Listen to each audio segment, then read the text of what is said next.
Dahil nga tayo ay nasa menopausal stage na normal na po dyan ang mga may dryness. Kung noon, mabilis tayong ma-arouse, kasabay dyan, nagiging wet talaga tayo, wet and wild, ano? Pero ngayon, nagbago na. So, Maitim ba skin, underarm at singit mo? K-Skin ang bahala sa'yo. Premium ang ingredients, paraben-free and sulfate-free, and FDA-approved, kaya safe for everyone. With K-Skin, ibalik ang alindog mo. Huwag nang magpahuli. hi guys! Welcome back to our channel. Kamusta po kayong lahat? Sana ay nasa mabuti po kayo. At sa mga hindi pa po nakakakilala sa akin, my name is Cheryl Ting. At kung bago lang po kayo sa channel na to, pwede po bang makahingi ng isang favor to please consider to subscribe dito po sa ating channel. And also, huwag nyo na rin po sanang kalimutan i-like and i-follow ang ating Facebook page official and also ang ating TikTok account, Cheryl Ting. Maraming salamat po. And for today's video is another concerned video po. Ang sabi niya is, hello ma'am, sana po masagot. 48 years old woman po ako. Nagtataka lang ako, bakit ang tagal ko nang matapos? Minsan, no orgasm at all. Normal po ba yun sa ganitong age? Hindi naman ako ganito before. Maraming posibleng dahilan po kung bakit nagbabago ang arousal ng isang babae pagdating sa midlife. Pero ang kadalasang dahilan po dyan is because nandun na po tayo sa ating menopausal stage. So, kapag tayo pong mga kababaihan ay nandiyan na may mga changes po talagang nagaganap sa loob ng katawan natin at number one affected dyan ang ating sexual arousal. Dahil nga sa pagbabago ng ating hormones, especially ang estrogen, progesterone, yan po ang mga hormones na responsible sa ating sexual arousal. Nababawasan ang sex and ability natin or para ma-achieve ang orgasm. Nagdidecrease po ang response and pleasure pagdating dyan. Pero may mga kababaihan naman po na kapag na-hit nila ang age of 40s, mas nagiging malibog sila kasi mas nagiging magaling sila, natuto na sila doon sa mga previous experience nila.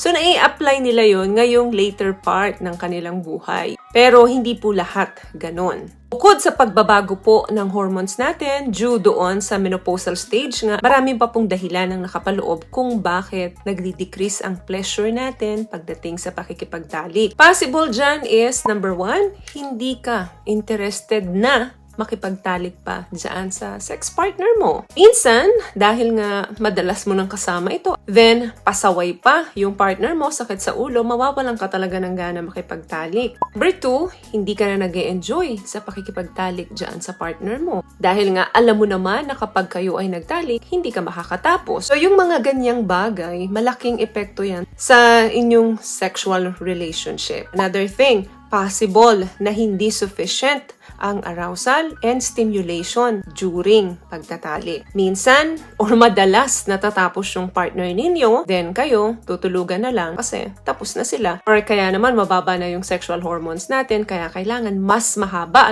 or prolong yung pagpo-foreplay sa inyo. Nasanay ngayon yung partner mo na 10 minutes ka lang pino-foreplay. Ngayon, nagbago ka na, so kailangan mag-adjust siya or mag-extend siya ng another 10 minutes. Kasi nga, mas hirap ka nang makatapos ngayon compare before. Possible din dyan is yung susunod. What I love about this product, itong No More Dark Secret ng K-Skin, bukod sa may advanced whitening na siya na kung saan pwede niyang matulungan na pumuti yung mga singit-singit mo, moisturizing, meron siyang anti-irritation, antibacterial, maintain healthy pH level. Hindi lang pambabae, meron din po tayong pang-lalaki. Hindi adequate yung lubrication pag nakikipagtalik tayo. Dahil nga tayo ay nasa menopausal stage na normal na po dyan ang mga may dryness. Kung noon, mabilis tayong ma-arouse, kasabay dyan, nagiging wet talaga tayo, wet and wild, Pero ngayon, nagbago na. So, dahil may dryness na, kailangan humingi na tayo ng tulong sa lubricants. Dapat laging may nakaredy kayong mga lube para in case bigla ang magtatalik, pwede, available lang. Another thing, possible din na hindi enough ang time during talik.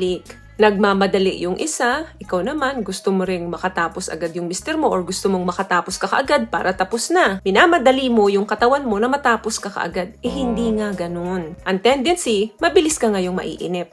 Pag nainip ka, aantayin mo na lang siyang makatapos. Another thing, hindi ka komportable or merong self-conscious about your body and your appearance. Baka naman gusto kang hubaran ng iyong partner pero ikaw ayaw mo dahil nahihiya ka. Iniisip mo na baka makita niya yung ganito sa'yo, ma-turn off siya. So ang nangyayari ngayon, lagi kang nakafocus na itago yung mga itinatago mo dyan sa katawan mo. Pag naging self-conscious ka, doon ka na lang lagi nakafocus. At hindi ka na rin komportable. Another thing, kaya hirap tayo makatapos minsan, baka naman may mga medical condition ka or may mga medicine kang iniinom. That means, possible po na maapektuhan talaga ang ating orgasm. Last one, baka nakakaramdam ka ng stress or anxiety dahilan kung bakit may difficulties kang mag-orgasm. Alam nyo po, kapag nagkakaroon po tayo ng mga intimacy sa mga partner natin,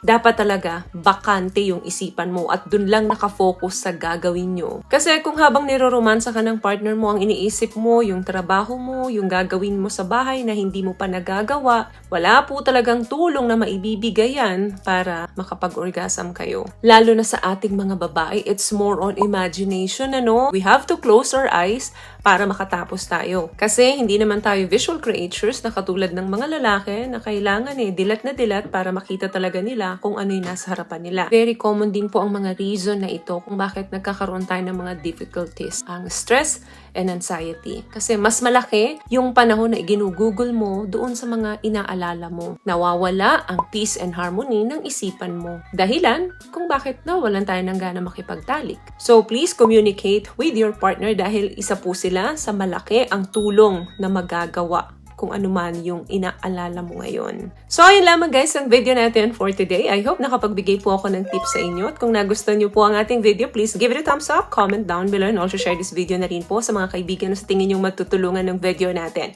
Once again, palagi po kayong mag-iingat at palagi po kayong manalangin. Thank you guys for watching and see you in our next one. Always love yourself and be a blessing. Bye!